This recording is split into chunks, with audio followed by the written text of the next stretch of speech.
ఇంత దూరం వచ్చినందుకు వారందరికీ కూడా పేరు పేరున హృదయపూర్వక స్వాగతం. కాంగ్రెస్ పార్టీలో స్వాగతం. నియోజకవర్గ ఇన్ఛార్జి గజేందర్ గారి ఆధ్వర్యంలో, అదేవిధంగా ఈ మధ్య కాలంలోనే మరి ఉమ్మడి ఆదిలాబాద్ జిల్లాకు సమన్వయకర్తగా వ్యవహరిస్తున్నటువంటి మాజీ కేంద్ర మంత్రి వర్యులు వేణుగోపాలాచారి గారికి, అదేవిధంగా మరి మా సోదరుడు సత్తుమల్లేష్ మన ఆదిలాబాద్ జిల్లా ఇన్ఛార్జిగా రాష్ట్ర కార్యదర్శిగా వ్యవహరిస్తున్నారు.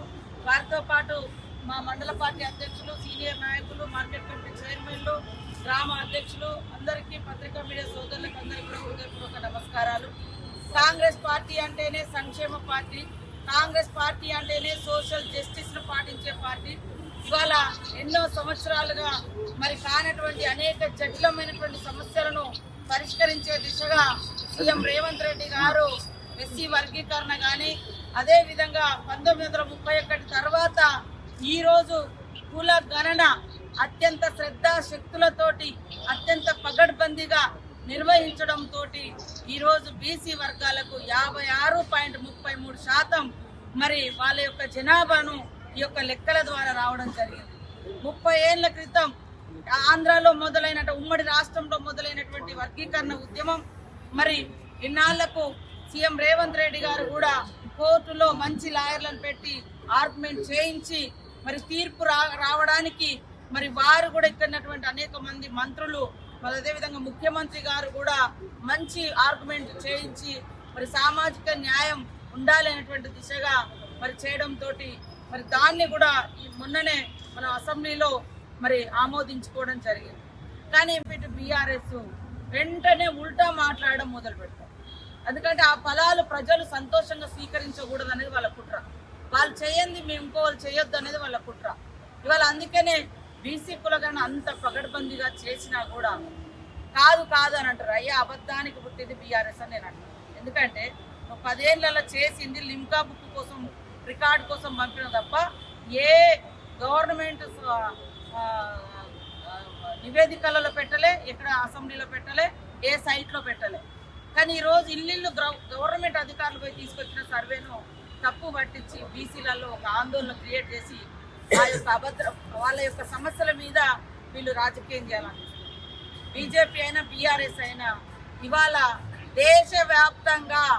దేశవ్యాప్తంగా ఈ రాష్ట్రం చేయాల్సి వస్తుందని చెప్పి వాటిని అమలు కాకుండా చేసే కుట్రలో భాగంగానే ఇది తప్పుందని ఇట్లాంటి డ్రామాలు బీజేపీ బీఆర్ఎస్ కలిసి చేయిస్తున్నారు.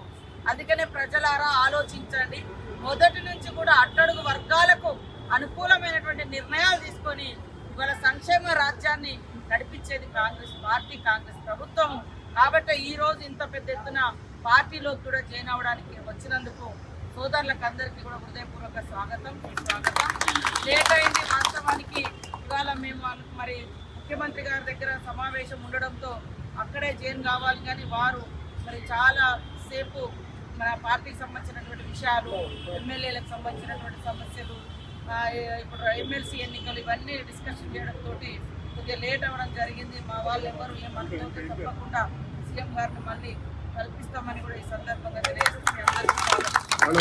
1200 మంది చచ్చిపోయినానన్నారు అమరవీరులు అన్నారు. ఉద్యమం అయిపోయి తెలంగాణ వచ్చిన తర్వాత ఏమన్నారు? 400 మంది అని చెప్పారు. ఈ రోజు వాళ్ళు ఉన్నప్పుడు 51% అట, ఇప్పుడు 60% అంటున్నారు. అరే అధికారులు పోయి ఇల్లు సర్వే చేసి అక్కడ ఏ తప్పు జరగలేదు. ఇవాళ షమీం అఖ్తర్ అని ఎస్సీ వర్గీకరణ మీద మరి 1 man కమిషన్ ఇచ్చిన నివేదిక, ఆ జడ్జి ఆయన రిటైర్డ్ జడ్జిగా ఉన్నాడు, ఆయనకు కూడా నిబద్ధత ఉంది. ఈ వర్గం ఆ కులం ఈ కులం ఆయనకి అలాంటి భేషజాలు అలాంటి ఆలోచన లేదు. ఎవరికి ఏం కావాలో వాళ్ళకి చేసి దాన్ని కూడా తప్పు పడతా ఉన్నాయి. ఇన్నేళ్ళు మీరు చేయలేదు, మేము చేస్తే తప్పు పడుతున్నా అంటే ప్రజలలో మంచి వేవ్ వస్తుంటే తట్టుకోలేక జటిలమైన సమస్యలైనను కూడా మరి ఒక బీసీ బిడ్డ కాకుండా, ఎస్సీ బిడ్డ కాకుండా, ఎస్టీ బిడ్డ కాకుండా ఈ వర్గాల కోసం పరితపించే రేవంత్ రెడ్డి గారిని ప్రత్యేకంగా మరి BJP BRS sponsored leaders target చేసి తిడతా ఉన్నారు. ఇది సమాజం అర్థం చేసుకోవాలని నేను కోరుతాను.